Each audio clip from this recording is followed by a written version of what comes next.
The elevator doors slid open with a soft chime, and Emma's heart skipped a beat.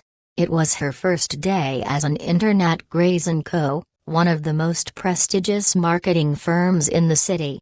Her palms were clammy despite the icy blast of air conditioning, and the sound of her own heartbeat seemed louder than the bustling chatter of employees weaving through the sleek marble lobby. Emma had always been painfully shy, as speaking up in a crowded room felt like trying to shout against a storm. But she had worked so hard to land this internship, and today was supposed to be the first step toward building a braver version of herself. As she nervously approached the front desk to check in, she noticed something unusual near the entrance. A man, perhaps in his late 50s, stood by the revolving doors, holding a visitor's badge and a small notepad. He looked around the lobby with quiet uncertainty. His eyes flicked to the receptionist, then to a nearby security guard, but no one seemed to notice him. Emma's instinct was to help, but something about the way he kept glancing at people and writing short notes in his pad caught her attention. Then it clicked. He was deaf. Emma froze, memories flooding back from high school, the long afternoons spent volunteering at a community center where she had learned American Sign Language to help children with hearing impairments. She hadn't practiced much since then, but the shapes of the signs were etched into her mind like distant stars waiting to be rediscovered. Her heart pounded as she weighed her options. She could pretend not to notice and keep walking. After all, she was just an intern. What if she embarrassed herself with rusty signing? But something deeper pushed her forward. She couldn't just stand there. Taking a deep breath, Emma stepped toward the man. He looked up, surprised, as she raised her hands and slowly signed, "Hello. Can I help you?" His face lit up instantly, the tension melting away like frost in morning sun. He signed back, "I'm here for a meeting with Mr. Grayson, but I can't find the conference room." His movements were quick but graceful, and Emma concentrated hard, her mind racing to keep up with the conversation. She signed back carefully, apologizing for the delay and offering to guide him. They exchanged a few more signs. His name was Thomas, and he had come from out of town for a pitch meeting. Emma smiled warmly, gesturing for him to follow her. As they walked through the glass-walled hallways toward the conference area, Thomas's shoulders seemed to relax, his earlier unease replaced by gratitude. What Emma didn't know was that just a few feet behind them, someone else was watching. In the reflection of the polished steel elevator doors, a tall figure stood silently. Charles Grayson, the CEO and founder of the company, had arrived early for the very meeting Thomas was attending. Known for his keen eye for talent and his almost intimidating presence, Charles had paused the moment he saw the young intern step forward. He had caught every sign, every gesture, every small act of kindness she offered without hesitation. From his vantage point, Charles could see more than a simple interaction. He saw leadership, empathy, the kind of quiet courage that couldn't be taught in any business school. Emma, unaware of her audience, continued to guide Thomas to the conference room. When they arrived, she introduced him to the receptionist stationed there, signing a polite farewell. Thomas smiled and signed "thank you" with a sincerity that made Emma's chest tighten. She signed back "you're welcome" before turning to leave. But just as she stepped away, a deep voice called out behind her, "Excuse me, miss." Emma spun around, startled.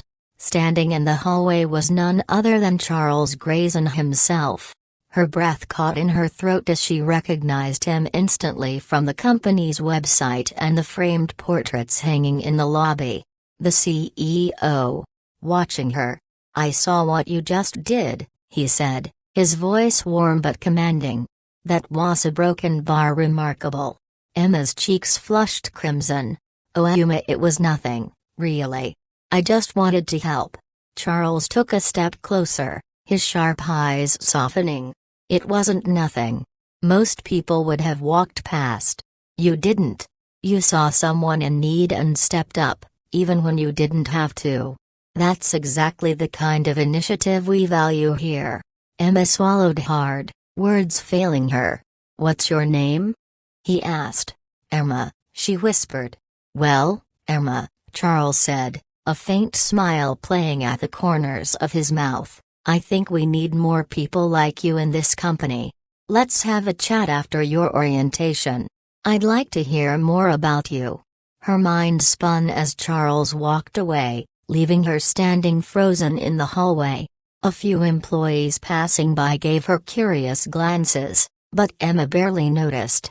Her heart was racing, but for the first time that day, it wasn't from fear, it was from something else.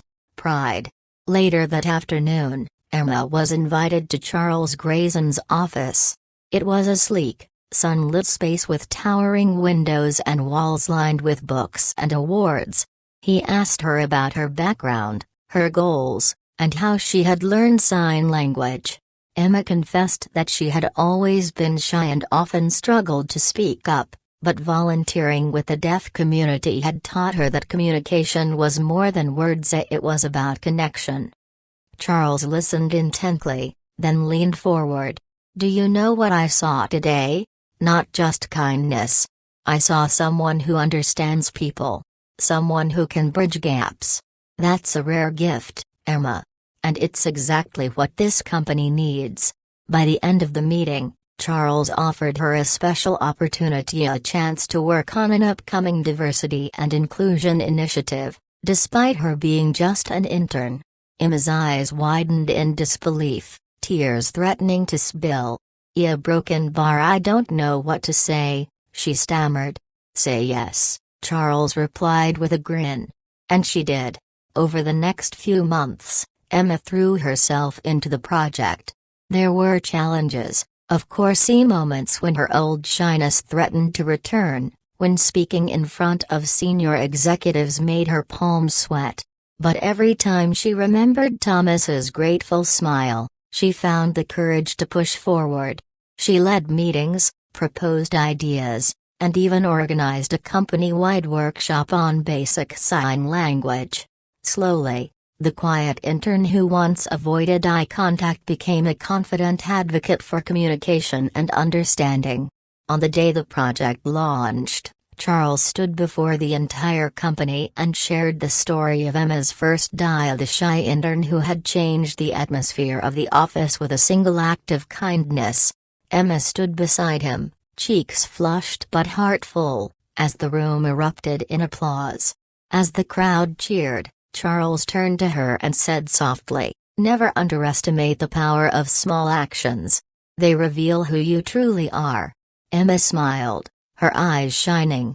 For the first time in her life, she wasn't just an intern trying to fit in. She was a leader, a bridge between worlds, and a reminder that sometimes, the quietest voices speak the loudest. In the end, it wasn't a grand speech or a flawless presentation that changed Emma's life.